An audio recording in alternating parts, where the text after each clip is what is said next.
আগেই বলেছিলাম যে ওবিসি মামলা না মিটলে রাজ্য সরকার অজুহাত দেখাবে এবং গতকাল বিধানসভায় সে একই কথা বলেছেন।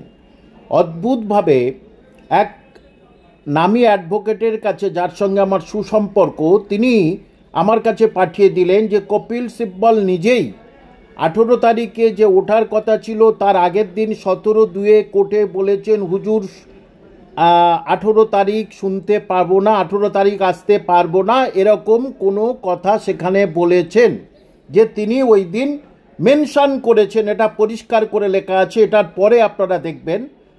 তো এইভাবে যদি ওবিসি মামলা চলবে আর নিয়োগের অজুহাত দেবে সরকার।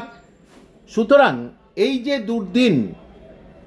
দুর্দিনে আমি দেখেছি গ্রিক ইতিহাস পড়তে গিয়ে, আমি দেখেছি পিএসসি স্টুডেন্টদের জন্যে গ্রিসের ইতিহাস পড়তে গিয়ে দেখেছি সেখানে খণ্ড খণ্ড এথেন্স থেকে শুরু করে স্পার্টা আর সবাই ছোট ছোট সবাই কিন্তু একে অপরের সঙ্গে দ্বন্দ্বে লিপ্ত ছিল।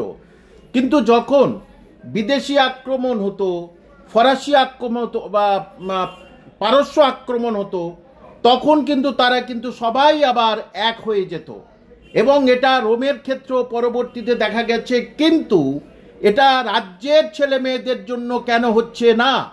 এবং দেখুন লাস্টে 17/2/2025 the petitioner were mention today. 18 তারিখে হওয়ার কথা। এখানে পিটিশনার মানে রাজ্য সরকারের পিটিশনার মানে রাজ্য সরকার এবং তার অ্যাডভোকেট কপিল সিব্বল, তিনি পরিষ্কার করে এখানে মেনশন করেছেন যে 18 তারিখে হবে না, 18 তারিখে যাতে পিছিয়ে দেওয়া হয়।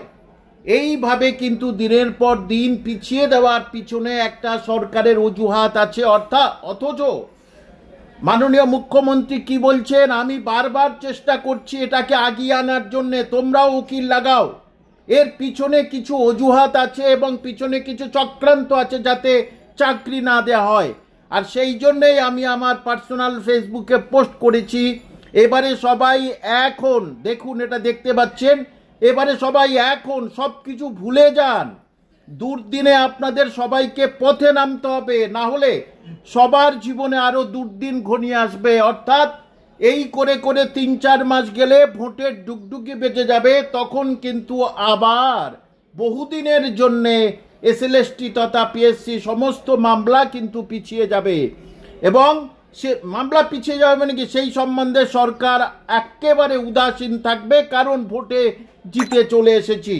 সুতরাং তবুও এখনো আপনাদের চক্ষু না খোলে, আপনাদের সম্মান রেখে বলছি, আমি আমার কথাই বলছি। আমি স্কুল শিক্ষক, 2 দিন বাদে স্কুলে ফিরে যাব, অ্যাপ্লিকেশন করেছি, আর 4-5 বছর পরে আমার রিটায়ারমেন্ট।